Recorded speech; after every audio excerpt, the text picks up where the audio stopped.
السلام علیکم.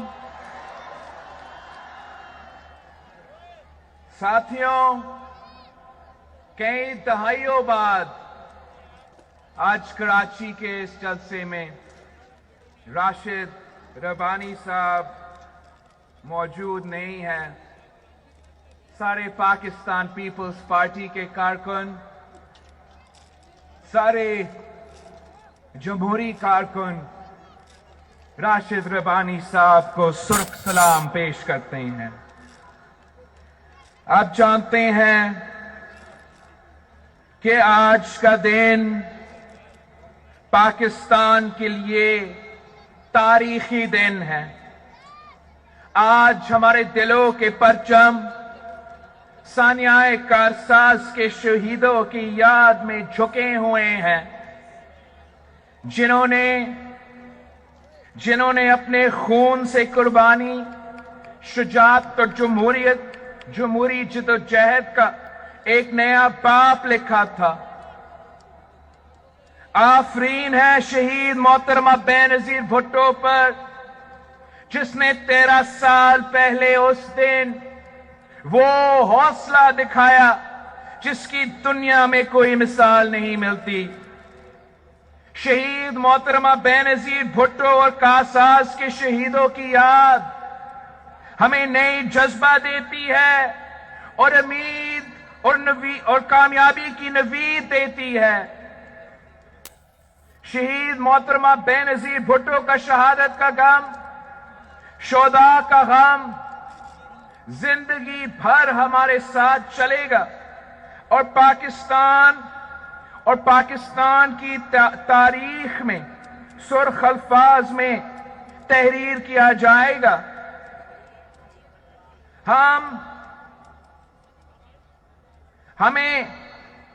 ہمیں اس غم کو اپنی طاقت میں بدلنا ہے، جس طرح شہید محترمہ بے نظیر بھٹو اور پاکستان پیپلز پارٹی کے کارکنوں نے شہید ذوالفقار علی بھٹو کے عدالتی قتل کو اپنی طاقت میں بدلا تھا. 18 اکتوبر کو اس خونی رات پر بھی شہید محترمہ بے نظیر بھٹو نے کہا کہ میں اپنی عوام، اپنے کارکنوں کے ساتھ رہوں گی، مجھے دھماکوں سے نہیں ڈرایا جا سکتا. وہ دھماکے کے بعد اپنے جیالوں کے پاس ہاسپٹل پہنچی. شہید محترمہ بے نظیر بھٹو جانتی تھی کہ اصل نشانہ وہ ہے. اگر وہ جمہوریت کا راستہ چھوڑ دے، سچائی کا راستہ چھوڑ دے، عوام کا راستہ چھوڑ دے، پاکستان ہی چھوڑ دے، تو وہ قاتلوں سے بچ سکتی تھی. مگر شہید محترمہ بے نظیر بھٹو اپنی ذات میں، اپنی بہادری میں بے نظیر تھی.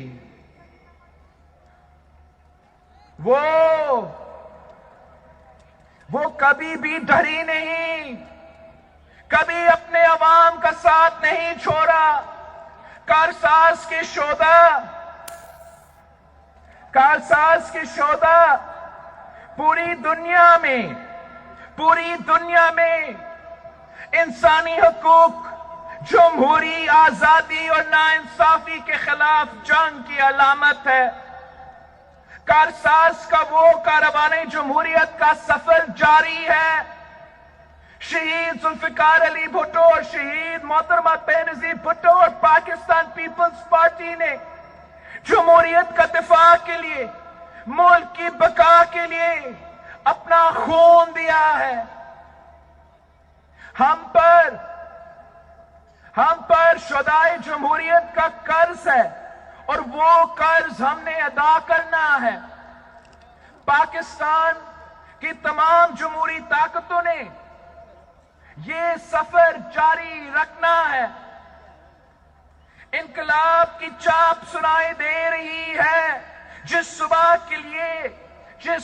کے لیے شہدائے جمہوریت نے اپنی جانیں دی، وہ صبح ضرور آئے گی، جلد آئے گی.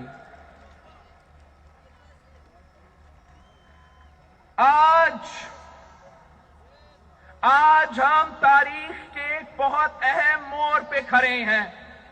آج جو فیصلے کیے جائیں گے پاکستان کے عوام کریں گے، اس کے نتائج پاکستان کے مستقبل کی سمت طے کریں گے.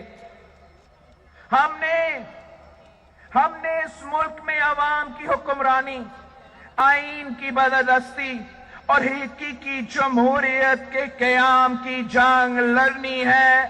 یہ جنگ پاکستان کی تمام جمہوری طاقتوں نے لڑنی ہے. ایک ایک کر کے وہ تمام ادارے کھوکھلے کیے جا رہے ہیں جو عوام کے حقوق کا تحفظ کر سکتے ہیں. وہ تمام دروازے بند کیے جا رہے ہیں جن کے راستے عوام کے حق کی بات کی جا سکتی ہے. ان تمام آوازوں کے گلا گھونٹا جا رہا ہے جو حاکم وقت کے ظلم اور جابر کے خلاف اٹھ رہی ہے. عدلیہ پر دباؤ ہے، میڈیا پر تالا ہے، پارلیمان میں بولنے کی اجازت نہیں ہے، مگر ظلم پھر ظلم ہے، بھرتا ہے تو مٹ جاتا ہے.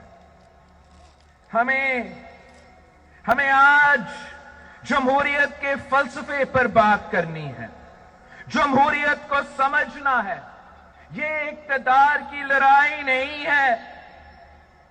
جب بھی جمہوریت پہ شب خون مارا جاتا ہے، جب فیشزم امپوز کیا جاتا ہے، تو ملک کا ہر شہری اس کی زد میں آتا ہے. غریب کا چولہا بجھتا ہے، لوگوں کی جان اور مال غیر محفوظ ہوتی ہے، معاشرے میں گٹھن ہوتی ہے.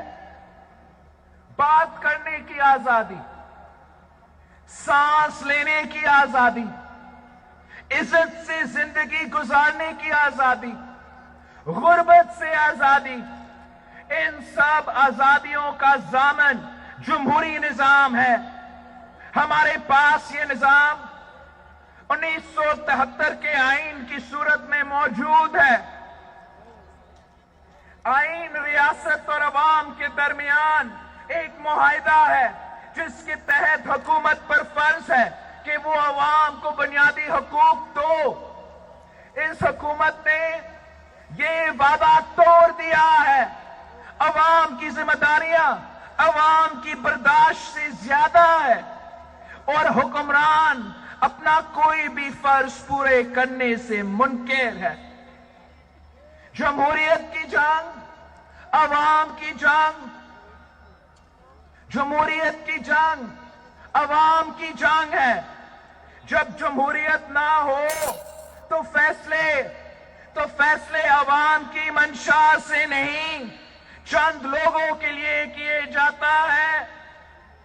آج غریب مہنگائی کی چکی میں پس رہے ہیں اور ان کو شکایت کرنے کی آزادی بھی نہیں.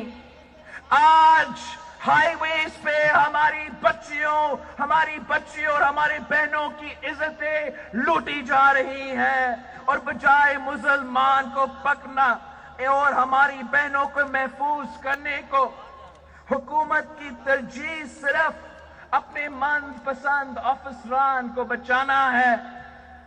سلیکٹڈ وزیر اعظم کو مہنگائی کی خبر ٹی وی سے ملتی ہے، روپے کی قدر گرنے کی خبر ٹی وی سے ملتی ہے. اس کو نہیں پتا کہ آزاد کشمیر کے وزیر اعظم کے خلاف غداری کے پرچے ہوئے ہیں. اس کو عوام کی بھوک نظر نہیں آتی، اس کو عوام کا غصہ نظر نہیں آتا.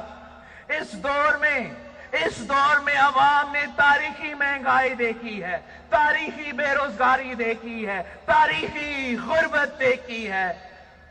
آٹا میں کرپشن، چینی میں کرپشن، پیٹرول میں کرپشن۔ مخالفین کے لیے نیب ہے، مخالفین کے لیے نیب کا اندھا قانون ہے، اور سلیکٹڈ وزیر اعظم کے دوستوں کے لیے عوام کے پیسے۔ پنجاب میں ایک نااہل ڈمی وزیر اعلیٰ لگا کر پنجاب کے ساتھ ایک مذاق کیا جا رہا ہے۔ پختونخوا اور بلوچستان کے ساتھ ظلم کیا جا رہا ہے۔ سندھ کے حقوق پر ڈاکے ڈالنے کی کوشش کی جا رہی ہے۔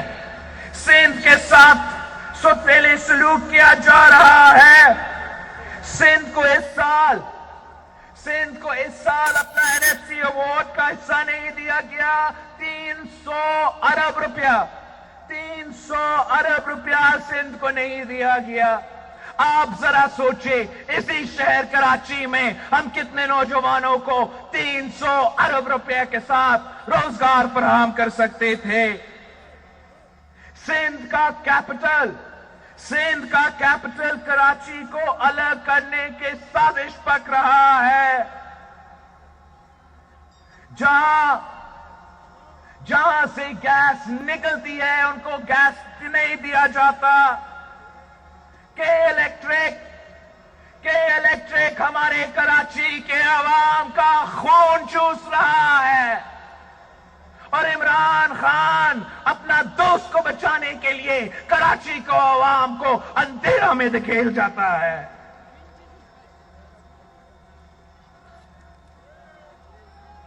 ہمارے ہاں اب تک سیلاب کے متاثرین ہیں۔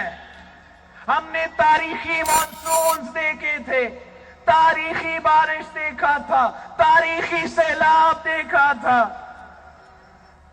ہمارا کراچی سے لے کے میرپور خاص تک، میرپور خاص سے لے کے عمرکوٹ تک، عمرکوٹ سے لے کے سانگر تک، سانگر سے لے کے بدین تک ہمارا سیلاب کے متاثرین آج تک دربدر ہے، اور ان کو امداد دینے دور کی بات، مدد کرنا دور کی بات، ہمارا سلیکٹڈ وزیر اعظم نے ان کا پوچھا تک نہیں۔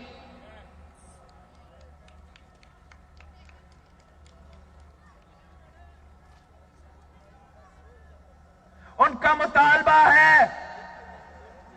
مطالبہ ہے کہ جس طرح صدر زرداری نے 2011 میں پاکستان کاٹ دیا، ہر سیلاب متاثرین کو پیسہ دیا، اب بھی آپ کو ان کا حق دینا پڑے گا، چاہے وہ کراچی سے ہو، چاہے وہ میرپور خاص سے ہو، چاہے وہ سانگر سے ہو، وہ اتنے ہی پاکستانی ہے جیسے باقی صوبوں سے ہے۔ اور جب نیشنل ڈیزاسٹر ہوتا ہے، قدرتی آفات ہوتا ہے، تو وفاقی حکومت کا ذمہ داری ہوتا ہے ان کو میرپور خاص کے، کراچی کے، سانگر کے، بدین کے اور عمرکوٹ کے عوام کو اپنانا پڑے گا، اپنانا پڑے گا، اپنانا پڑے گا۔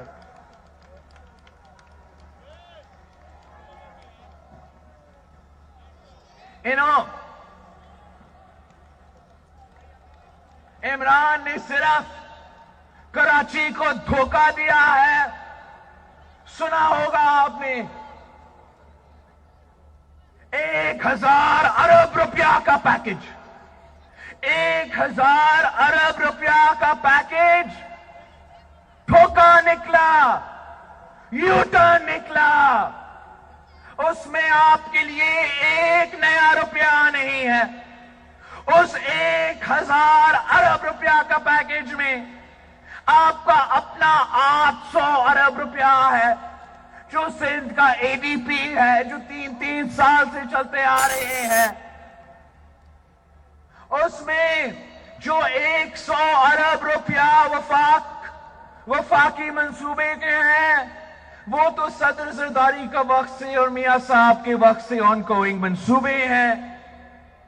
انہوں نے کراچی کے اس صوبے کے متاثرین کے لیے 1 روپیہ نہیں دیا۔ انہوں نے انہوں نے منی پاکستان کے لیے، پاکستان کی معاشی ہب کے لیے 1 روپیہ نہیں دیا، الٹا وہ آپ کا وسائل پہ ڈاکہ ڈالنا چاہتے ہیں۔ وہ رات کے اندھیروں میں بلوچستان اور سندھ کے آئلینڈز کو ایک آرڈیننس کے تھرو قبضہ کرنے کی کوشش کرتے ہیں، اینیکس کرنے کی کوشش کرتے ہیں۔ ہم ان کو خبردار کرتے ہیں، ان کو اپنا آرڈیننس واپس لینا پڑے گا۔ سندھ میں ایک طوفان اٹھ رہا ہے، سندھ میں ایک طوفان اٹھ رہا ہے۔ ہوش کے ناخن لو، واپس لو اپنا آرڈیننس کو واپس لو۔ اگر آپ واپس نہیں لیتے ہو تو میں یہاں کے موجود ایم پی ایز کو، یہاں کے موجود سینیٹرز کو کہہ رہا ہوں کہ سینیٹ آف پاکستان میں صبح اسمبلی سندھ میں وینسڈے آپ کا سیشن ہے، اگر وینسڈے تک انہوں نے یہ آرڈیننس واپس نہیں لیا تو آپ ریزولوشن پاس کر کے، سینٹ میں ریزولوشن پاس کر کے 1 لاکھ مار کے اس آرڈیننس کو باہر پھینک دیں۔ یہ آئلینڈز چاہے وہ بلوچستان میں ہو یا سندھ میں ہو، یہ کسی کے باپ کے جاگیر نہیں ہے، یہ سندھ اور بلوچستان کے عوام کے ملکیت ہے۔ جو یہاں کے آئلینڈز ہیں وہ ہماری ماہی گیروں کے ہیں۔ ہم آپ کو ان کا آئلینڈز قبضہ کرنے نہیں دیں گے۔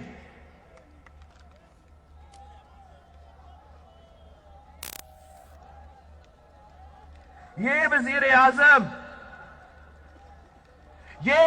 اعظم اس بات کی مثال بھی ہے کہ جب کٹ پتلیوں کو عوام پر مسلط کیا جاتا ہے تو نہ صرف ملک کے اندر عوام پر ظلم ہوتا ہے بلکہ فورن پالیسی بھی تباہ ہوتی ہے۔ یہ کشمیر کے سفیر بننے کا دعویٰ کرتا تھا، یاد ہے آپ کو؟ یہ کشمیر کا سفیر بننے کا دعویٰ کرتا تھا، مگر یہ کلبھوشن یادو کا وکیل بن چکا ہے۔ یہ کشمیر کو بچانے کا وعدہ کرتا تھا، اب اس نے کشمیر پہ سودا کر لیا ہے۔ ملک کے اندر فیشزم نے ہمارے کشمیر پر اور مودی کے بربریت پر موقف کمزور کیا ہے۔ آج اس نے ہمارے تمام دوست ممالک کے ساتھ تعلقات خطرے میں ڈال دیے ہیں۔ اس نالائق، نااہل اور لا علم وزیر اعظم کو جانا پڑے گا۔ آج کسان کے گھر میں بھوک ہے، مزدور بے روزگار ہے، پاکستان کا نوجوان مایوس ہے، بے گناہ شہریوں کو قتل کیا جا رہا ہے، ہمارے عوام لاپتہ کیا جا رہا ہے، اور اس جرم میں ہمارا ریاست ملوث ہے۔ ہمارے ہاسپٹلز میں دوائیاں نہیں ہیں، اور جہاں دوائیاں ہیں تو وہ عوام کی پہنچ سے باہر ہے۔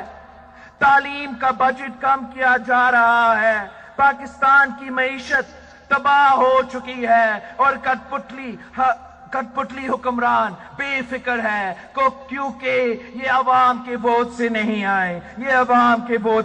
آئے، یہ کسی اور کے کہنے پہ آئے ہے۔ یہ سلیکٹڈ وزیر اعظم کہتا ہے کہ میں جمہوریت ہوں۔ اس سے زیادہ آمرانہ سوچ کیا ہوتی ہے؟ یہ پارلیمان کو نہیں مانتا، آئین کو نہیں مانتا، اس کو عوام کی بھوک اور ان کے آنسو نظر نہیں آتے، اور یہ پاکستان کی پوری جمہوریت ہونے کا دعویٰ کرتا ہے۔ کسی ایک شخص کی حکومت جمہوریت کی نفی ہے۔ اس شخص کا غرور پاکستان کی عوام مٹی میں ملا دے گی انشاءاللہ۔ اس کٹ پتلی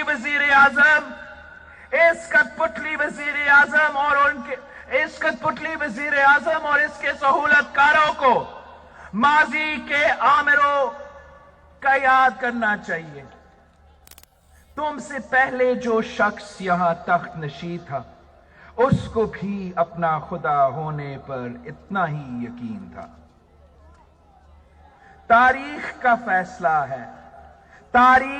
فیصلہ ہے کہ خلق خدا کے سامنے بڑے بڑے عامر جابر غاصب نہیں ٹک سکا۔ اس کٹ پتلی کی اوقات کیا ہے؟ یہ لڑائی نہیں ہے، مگر یہ لڑائی اب فیصلہ کن ہوگی۔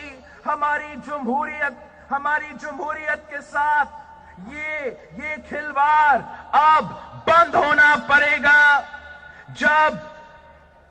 جب کبھی پاکستان میں آمرانہ طاقتیں جمہوریت اور عوام کے حقوق پر حملہ آور ہوئی ہیں تو پاکستان پیپلز پارٹی ان کے سامنے دیوار کی طرح کھڑی ہوئی ہے۔ ہم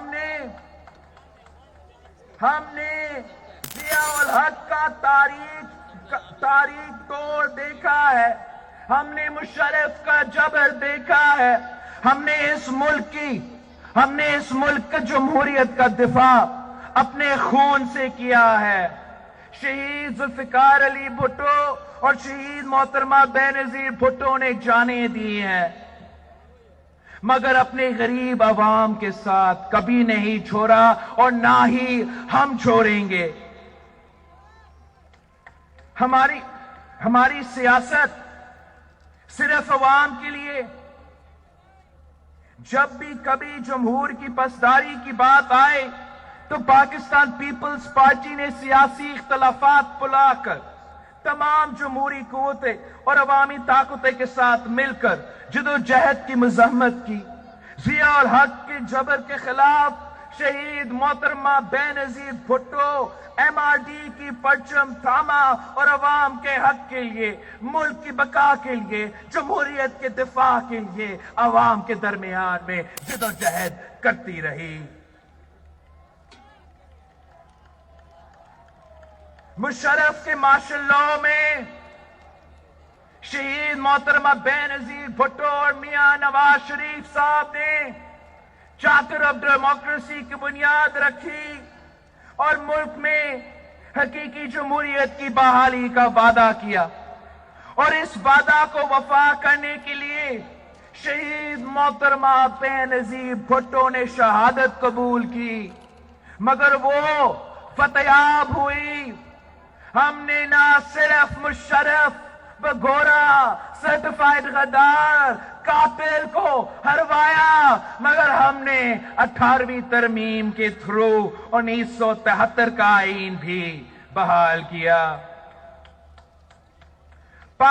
پاکستان ڈیموکریٹک موومنٹ کی تحریک اسی جمہوری مزاحمت کی ایک کڑی ہے۔ آج ہمیں پھر وہی لڑائی لڑنی ہے، اپنے غریبوں کے لیے، اپنے بچوں کے لیے، اپنے پارلیمان اور آئین کے لیے، اس ملک میں قانون کی حکمرانی کے لیے، اور طاقت کو اپنے اصل مالک یعنی عوام کو واپس دلانے کے لیے۔ آج بھی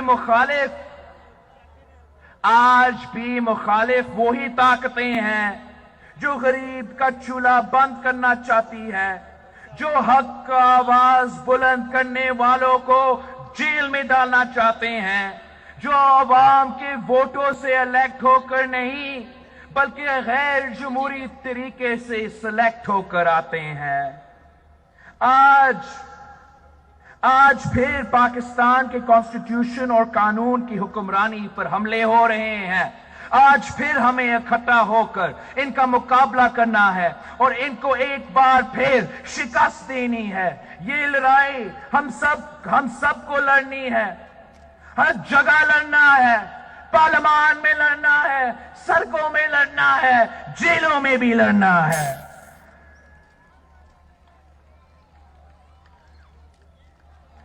اگر ہمیں پارلیمان میں نہیں بولنے دیں گے تو ہم پھر سڑکوں پر بولیں گے۔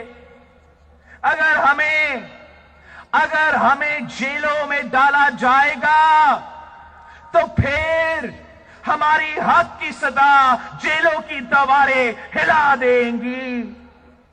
کس کس کو جیل میں ڈالیں گے؟ کبھی کوئی عوام کو بھی جیلوں میں ڈال سکا ہے؟ کبھی سمندر بھی قید ہوا ہے؟ کیا کبھی جیل نے سچ کو قید رکھا ہے؟ ان کو تو پابندیاں لگانے کا بڑا شوق ہے۔ مثبت رپورٹنگ کے علاوہ ہر خبر پہ پابندی، ٹی وی پہ پابندی، نیوز پیپر پہ پابندی، سلیکٹ بولنے پہ پابندی، یہاں تک کہ ٹک ٹاک پہ بھی پابندی۔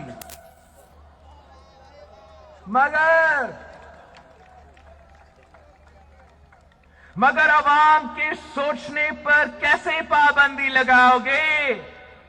بھوکے بچے کے رونے پر کیسے پابندی لگاؤ گے؟ بے روزگار نوجوان کے غصے پر کیسے پابندی لگاؤ گے؟ عوام کی طاقت کے سامنے زور اور جبر والے نہیں ٹھہر سکتے۔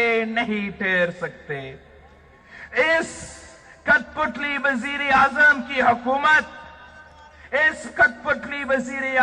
حکومت کی تو بنیاد ہی نہیں ہے، یہ سب ڈھانچہ کھوکھلا ہے۔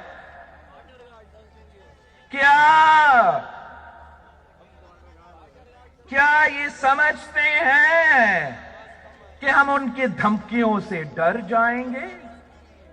جیل کی دھمکی، نیب کی دھمکی، ہم تو کارساز میں کھڑے ہیں جب ہم بم دھماکے سے نہیں ڈرے۔ اس کٹ پتلی کی کیا اوقات ہے؟ اس سلیکٹڈ کی کیا اوقات ہے؟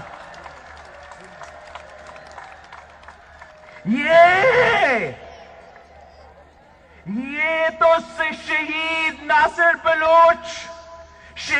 ناصر بلوچ جیسے جیالوں کے جماعت ہے۔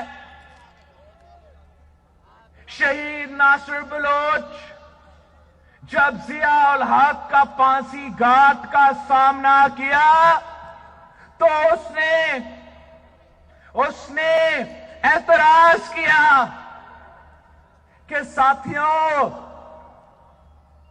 میں پھانسی چلنے جا رہا ہوں، خاموشی کیوں ہے؟ اور پھر پورا جیل گونج اٹھا کہ نعرے بھٹو، جیے بھٹو، نعرے بھٹو، جیے بھٹو۔ یہ شہید ایاز سمو جیسے جیالوں کا جماعت ہے، جن کو جب ملٹری کورٹ میں سزائے موت کا فیصلہ سنائی دیتے ہیں تو وہ کہتا ہے کہ اگر بھٹو پھانسی چڑھ سکتا تو ایاز بھی پھانسی چڑھ سکتا ہے۔ یہ تو نظام سمو جیسے جیالوں کی جماعت ہے جس نے 18 اکتوبر پہ شہادت قبول کی، اپنا ماں کا اکلوٹا بیٹا تھا، لیکن جب والدہ سے پوچھا گیا تو والدہ نے کہا کہ یہ تو میرا اکلوٹا بیٹا تھا، اگر 10 بیٹے ہوتے تو 10 بیٹے میں جمہوریت پہ، شہید محترمہ بینظیر بھٹو پہ قربان کر دے۔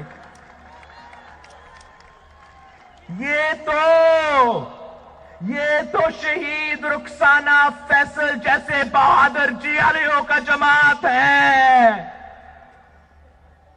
جو اپنا 3-4 سال کی عمر کی بیٹی کو گھر چھوڑ کے کارساز پہنچتی ہے شہید محترمہ بینظیر بھٹو کا سیکیورٹی کرنے کے لیے، شہید محترمہ بینظیر بھٹو کا دفاع کرنے کے لیے، اور اس بات پہ کہ ایک عورت بھی ہوگی جو شہید محترمہ بینظیر بھٹو کی سیکیورٹی میں شریک ہوگی. اریسٹ کرنا چاہتے ہو، اریسٹ کرنا چاہتے ہو، شوق پورا کرو، پورا کرو، مگر یہ یاد رکھنا، یہ یاد رکھنا کہ یہ عوام خاموش نہیں بیٹھیں گے. ان بے حس حکمرانوں، ان بے حس حکمرانوں کے گھر کے در و دیوار ان کے نعروں سے ہلیں گے، عوام ان کے گھراؤ کریں گے. اب ہم اپنے بزرگوں اور گھر کے عورتوں کا گرفتاریاں نہیں دیں گے.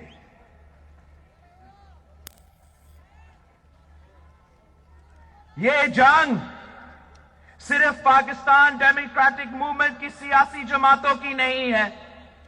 یہ جنگ مزدوروں کی، کسانوں کی، وکلا کی، نوجوان ڈاکٹرز کی، لیڈی ہیلتھ ورکرز کی، طلباء کی، ٹیچرز کی، سرکاری ملازمین کی اور اس ملک میں رہنے والے ہر طبقہ کی ہے جو آزاد ملک کی شہری ہے اور جنہوں نے کبھی غلامی قبول نہیں کی ہے. اس وزیر اعظم کو جانا پڑے گا. یہ تحریک بھوک، ناانصافی اور عاملیت اور ظلم کے خلاف ہے. عوام کے ساتھ ریاست کا وعدہ جو 1973 کی آئین کا ہے، یہ تحریک اس وعدے کو نبھانے کی تحریک ہے. عوام کو حق حکمرانی واپس دلانے کی تحریک ہے. اس ملک میں نوجوانوں کو بہتر مستقبل دلانے کی تحریک ہے. کسان، مزدور، عام آدمی کو، غریب کو روٹی، کپڑا اور مکان دلانے کی تحریک ہے. یہ وہ جمہوریت نہیں ہے، یہ وہ جمہوریت نہیں ہے جس کے لیے شہید ذوالفقار علی بھٹو نے شہادت قبول کی. یہ وہ جمہوریت نہیں ہے جس کے لیے شہید محترمہ بینظیر بھٹو نے شہادت قبول کی. یہ وہ جمہوریت نہیں ہے جس کے لیے 200 جیلوں نے 18 اکتوبر 2007 کو شہادت قبول کی. یہ وہ جمہوریت نہیں ہے جس کے لیے میرے کارکن نے کوڑے کھائے ہیں، جیلیں بھری ہیں، پھانسی چڑھے ہیں. ہمیں حقیقی جمہوریت چاہیے. ہمیں حقیقی جمہوریت دو جہاں حکومت عوام کی مرضی سے بنتی ہے، امپائر کی مرضی سے نہیں. اب پورے پاکستان کی جمہوری قوتیں ایک سٹیج پہ بھی ہے، ایک پیج پہ بھی ہے. اب اس حکومت کو، اس سلیکٹڈ کو، ان کے سلیکٹرز کو ہمارا پیج پہ آنا پڑے گا، ورنہ ان سب کو جانا پڑے گا. میں پی ڈی ایم کے کارکن کو، پاکستان پیپلز پارٹی کے کارکن کو بہت شکر گزار ہوں. پاکستان زندہ باد، جیے بھٹو.